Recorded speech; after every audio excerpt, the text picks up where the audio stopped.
Steam locomotives were some of the most powerful machines ever built. They pulled trains that fueled our imagination. They represented vision, collaboration, ingenuity, customer service, and extraordinary human achievement. But in order to get to their destination, it took someone guiding them through a series of switches in order to get to the main line. Just like leaders today, it takes someone directing them down the right path in order to get to their destination. Welcome to Mainline Executive Coaching ACT, which stands for and Cultural Transformation, hosted by Master Certified Intelligent Leadership Executive Coaches Maikel Bailey and Rich Barron, with over 50 years of successful cultural transformation and quantum leadership development between them. Brought to you by Intelligent Leadership Executive Coaching, the world's foremost authority on cultural transformation and intelligent leadership development. Once again, thanks for joining us and enjoy today's show. All right. Good day, good evening, no matter where you are, good to you. We are here for you, Mainline Executive Coaching, ACT, ACT, and Cultural Transformation, if I can get that out here. And so we are here to assist you, leaders. Leaders, how are you leading? How well are you leading your teams? How well are they, in turn, developing and growing and becoming their best? So today we're going to be talking about what's your superpower, or are you a one-trick pony? What does that mean exactly? I'm here with my partner, Rich Barron. I'm Maikel Bailey. So, Hello. Rich, what does that mean? Superpower versus one-trick pony? Well, it's not to be confused with the dog and pony show where you're trying to show off maybe who you are and kind of buffalo everybody around you. It's about having that real ability to transform your management style as needed, depending on the situation. And we see a lot of people who simply have one leadership style. So, and there are, let's go with some startling statistics, Maikel. We haven't done our startling statistics for a little while. Okay, sure, go for it. So let's talk about this. According to the Millennial Leadership Survey conducted by Virtually and WorkplaceTrends.com, nearly 50% of millennials define leadership as empowering others to succeed, and 63% define their own leadership styles as transformational, which is defined as wanting to motivate teams to achieve their full potential. Okay, so here's a kicker. Here we go. However, it's likely their perception is aspirational. People want to imagine that they are great diplomatic leaders who aim to serve, said Carolyn Borisenko. I hope I got that right, Carolyn, an organizational psychologist and chief science officer at Rallybright, a performance management software company. Now, so what it goes on to say, she says, in reality, this description only represents about 25% of leaders. Now, Maikel, we talk about this an awful lot. Yeah. Awful lot. We, in other surveys, 75% of global leaders out there really only have one leadership style. And where you get into 20%, that in the next 25, but 20% of them maybe only have three leadership styles. Which is pretty good, actually. Yeah, really, that's really genuinely they have them. And then you get into that 5% who are the true rock stars of the world, the people that really have more than those three leadership styles, 4, 5, and 6 leadership styles that they're able to smoothly move through depending on the situation. So what she says is actually accurate. There's a lot of people out there who want to believe I've got it all. I've got tons of ability. In reality, you're only really that one-trick pony. And is that a bad thing? Is it your fault? I would say not really to your fault, but it can be. I don't know. You tell me, Maikel. I don't think it's necessarily anybody's fault. Yeah. I think the real question here is, let's start out with, do you know? Do you really actually You know know. what kind of Yeah. leadership style is your predominant, your preeminent style? And then do you know your secondary, and so on and so forth, like that? There's these different levels that we train people in terms of understanding how you work naturally. And so you've got to start with your predominant one. And what is it? Many times, I would say at least 50% of the time, maybe more, people think that they're this particular type, but they actually take the MLI and they find out there's something else. Yeah. And it's kind of an eye opener for them. And yet when we unpack it, they go, yeah, that is actually the way that I work. Yep. And so the point that we do that at that point of unpacking is that we're saying is fundamentally, if you don't know how you work, what you're doing is you're creating a lot of stress and strain and a lot of unnecessary effort for yourself and for your team, because you're fighting against who it is you naturally are. You're thinking you should be somebody else, or you're trying to be like somebody else, or whatever it is that's going on there, but you're not playing it from the position of your greatest strength, your greatest talent, your greatest potential. That causes a lot of stress and strain for everybody. And then you wonder why at the end of the day you're worn out. Right. Absolutely. But that's a natural result of that, because you don't know who you are and you're playing against yourself. Against yourself. But there are those who subscribe to the one leadership type theory, and that is really do what I say. Do Yeah, what it I is. tell you to do. That's right. And that comes from what you talked about before we started. It's the idea of the autocrat. Yes. Or just do what it is I tell you to do. And Yep. and because you're such a good autocrat follower, they think, well, that's why we'll promote you, because you'll just do what it is I tell you to do. Well, Right. that is a sure recipe for a demise of an organization eventually, because there's no creativity, there's no new energy, there's no new passion that's being brought into the organization from these other different leadership styles, these people that can bring. Again, this whole notion is an interesting one. It has been around forever, and yet we seem to ignore it. Hire people around you that are smarter than you. Doesn't mean their Yes. IQ is smarter than you, or whatever it is, how you want to look at it. They just have different intelligences, different Yeah. styles of thinking, Different skill styles of sets. leading. Yes. You need that orchestration of all these different talents to bring to you the Yeah. information and their ideas about the best ways to get things done in your organization. Yeah. If you cut them off, being that autocrat, that you're the only one that can be right, or your group is the only part of the whole organization that's right, you're cutting yourself off at not at the knees, at the ankles. Absolutely. Absolutely. I was telling you, Michael, earlier that I had a conversation with a gentleman a while ago, and was a COO in an organization, and was talking to him about executive coaching, and his comments to me were very interesting, and it was basically what he said: all this executive coaching, all this personal development, all these leadership skills development is regurgitated crap. And that's exactly the word that he used: regurgitated crap. Okay. And he said, the only thing my people need to do is just do what I tell them to. That was his actual comment. And when you talk about that autocratic leader, that's that perfect example. Just do what I say. You Yeah. don't need to go out there and learn anything else. Well, are you afraid that someone's going to learn something that might benefit not only themselves, but maybe prove that you're wrong? You're exactly right. Those Yeah. people are very afraid. Their fear doesn't come out like I'm scared. It usually comes out in anger. I mean, they're probably Yes. raging Yes. people. They're angry people. Right. They always appear upset and on and on and on. They're not approachable. Everybody's trying to just do what the boss says, that kind of stuff. But when you really take a look at it, if you've only got one way to do anything, lead in this particular case, what you're really saying is, I'm a weak person. Yeah. I'm weak, I'm ignorant, I'm uninformed, and therefore I have to terrorize people to keep control.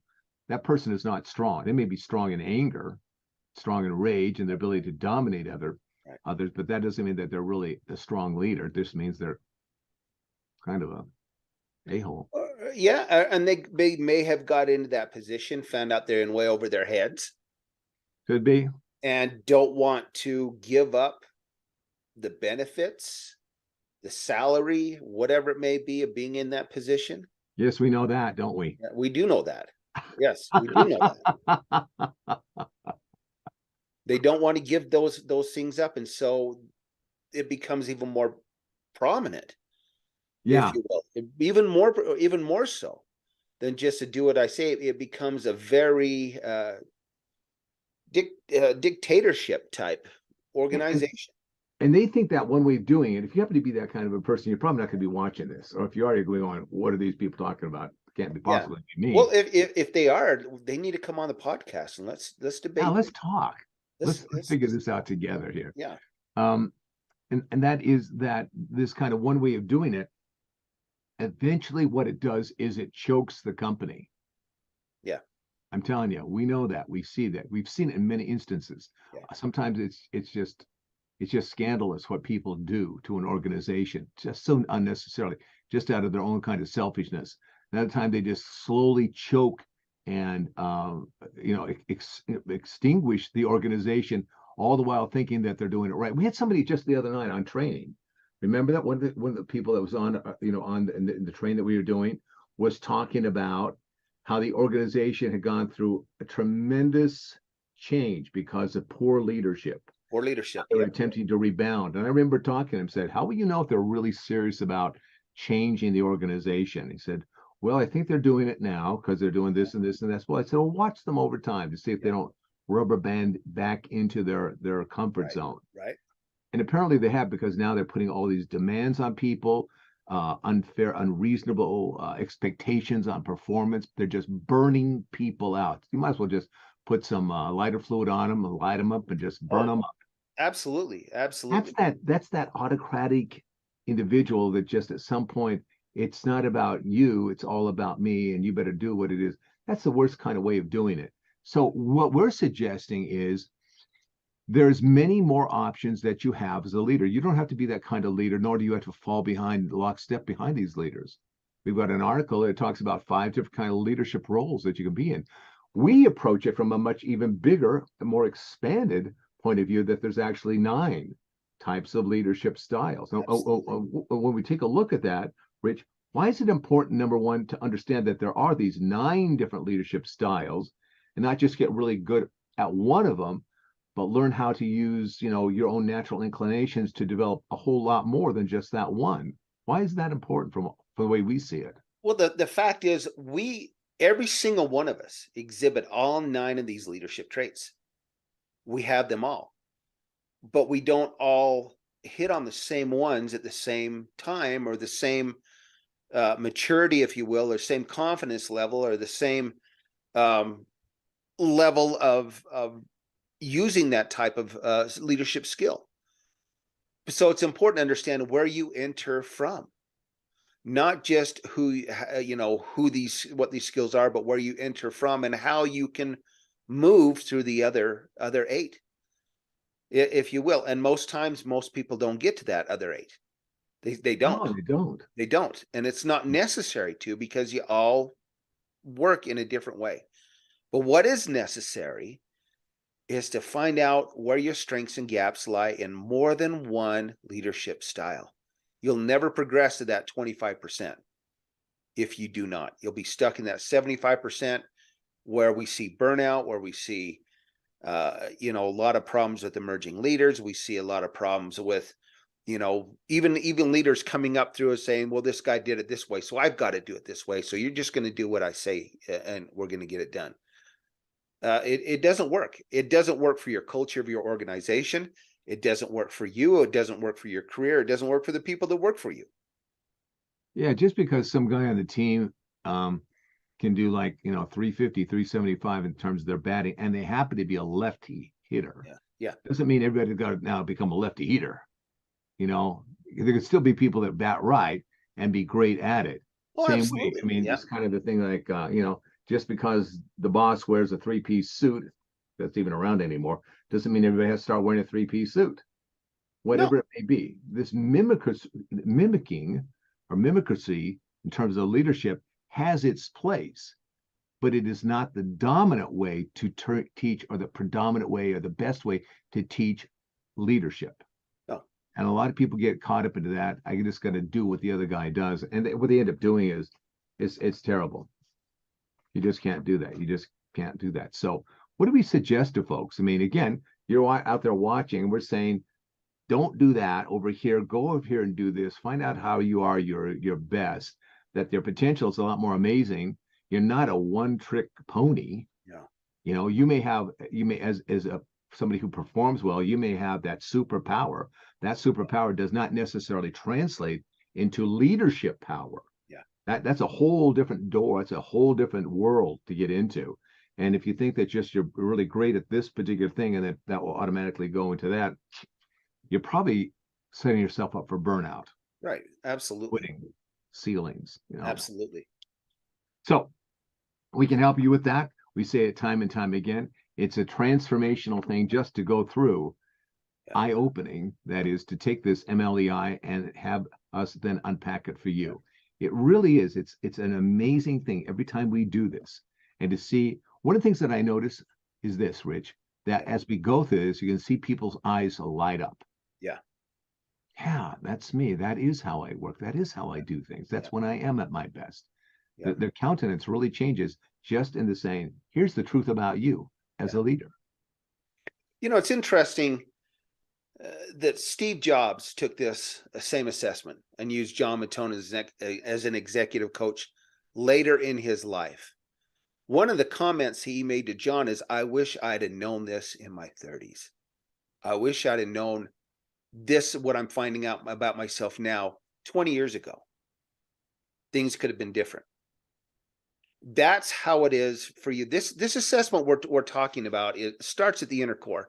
Now, we're not saying that other assessments don't take them, because do as many as you can. Here's a trick about those other assessments and about any assessment is you need to be able to take those and compare those results to others to see how, you know, because a lot of them look at that outer core that we talk about, you know, the things that people see in us, communication skills, strategic thinking, any of those type of all skills the kind of things we do, that we do, simple things, which is really what the goal is to improve those things. But we start, the MLER starts at the inner core. The MLEI, I'm sorry, starts at that inner core. All these other assessments that we talk about and are really outer core assessments, and use those, but compare the results to find out who you really are. And that's why we do this MLEI, because and then there's others that we can talk about later on. But we have to have a starting point. Prescription before diagnosis is malpractice. Starting halfway down the path is failure. You don't know if you're on the right path. Yeah, the question here is really this, and it's a simple one, and yet the answer is profound. And here's the question: do you really know who you are as a leader? Do you really know who you are? Yeah. Most people want to respond with, well, this is what I do, or this is what I'm good at, or this is what I've been trained in. None of those are whos. Those are all whats. Those are all hows. To get to the real truth and the real power of who it is that you are, your real potential, you have to know who you are, and how that opens up and develops in very natural and powerful ways. If you really don't know who you are, it's time to learn who that is. Who are you as a leader? And you know, that doesn't just impact you personally. It impacts your company, your organization, the people around you, everything that you do in work and at home, in your personal life. It impacts everything you do. It does. It really does. And so I'll tell you what, if you're going to go on a hike across the country, and you've said this before, Maikel, are you going to start without a map? A lot of paths out there to walk down. You don't have a map, you know, it's going to be a little bit more difficult than if you did. Yeah. Yeah, that's the truth. Would you get into a car to travel across the country, Rich, if the person was really good at driving and knew how to use how to use their time well to get there, but they were a psycho?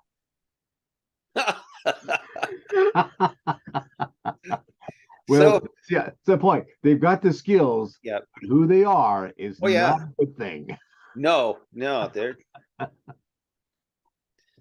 they could be that axe murderer. They could be, and The they next, probably are. Yeah, they probably are. Yeah. All right. How'd they get a hold of us, Rich? Well, Executive Leaders Act, ILEC.com. And I'll tell you what, if you go to our website and right on the front page, you're going to see a link to take this MLEI. It's free. Take that MLEI. It's nobody is going to know the results except Maikel and myself and you. Completely confidential. Once we have those results, we'll reach out to you. Let's set a time to talk, and we'll unpack this for you for free. No obligation. And I'll tell you what, if it does not change the way you think about leadership development, then you know, you can have your money back. You can have your money back. Absolutely. We didn't take any money from you, but yeah, if we did, you can have it back. You can have it back. But that, I guarantee, we have never done this, and I can honestly say this, and 100% truthfulness. We have never done these MLIs with anybody that has not changed their focus on their personal development. Yeah, it's an eye opener. Yeah, it's an eye opener. Yep. And it's exciting. It's exciting. Don't get stuck in your comfort zone, friends. Yep. Step on out. Find out who you are. Matter of fact, coming up, we're going to do another show here where we're going to we'll put it out there, the soundtrack, or the audio. I wouldn't say the soundtrack, but maybe it's a soundtrack because it's going to be epic. I don't know, but about some folks that we just did this with, some coaching with, and we'll have some testimonials from them, you know, and some recent podcasts we've done. We've had testimonials from people, so we'll continue with that. But you know, it's this, when we talk about this MLEI and doing these assessments, it's not just about us blowing our horn. It's not just about us trying to drum up business. That's not what we're doing. We are trying to make great leaders. Yeah. The world needs great leaders. Yeah. Absolutely. Yeah. You might say that's our passion. It's our passion. Yeah. Yeah. It's the truth. All righty. Okay. Any shout outs? You know, we've got some people that I want to give a shout out to in Singapore. Thanks for watching. Yeah. Appreciate it. Yeah. You know that sometimes it's not always easy to be a great leader in some countries. And the fact that you're watching and you're paying attention, we admire you greatly for it. Absolutely. Thank you very much. I want to throw something out there to some folks in Katy, Texas. Oh, yeah. Katy, Texas, who's been listening to us. We appreciate it. Very good. All right. That's it. Okay. See you again. Until next time, take care of each other, and we'll see you soon. All right. All the best. With all of the issues facing organizations today, leadership development and cultural transformation are needed more than ever. Go to our website, Executive Leaders Act, ILEC.com. Book some time with us. Let's sit down and talk and get you on the path to success. This podcast was brought to you by Intelligent Leadership Executive Coaching, ILEC, the world's foremost authority on leadership development and cultural transformation. Once again, for Mainline Executive Coaching ACT, this is Rich Barron and Maikel Bailey.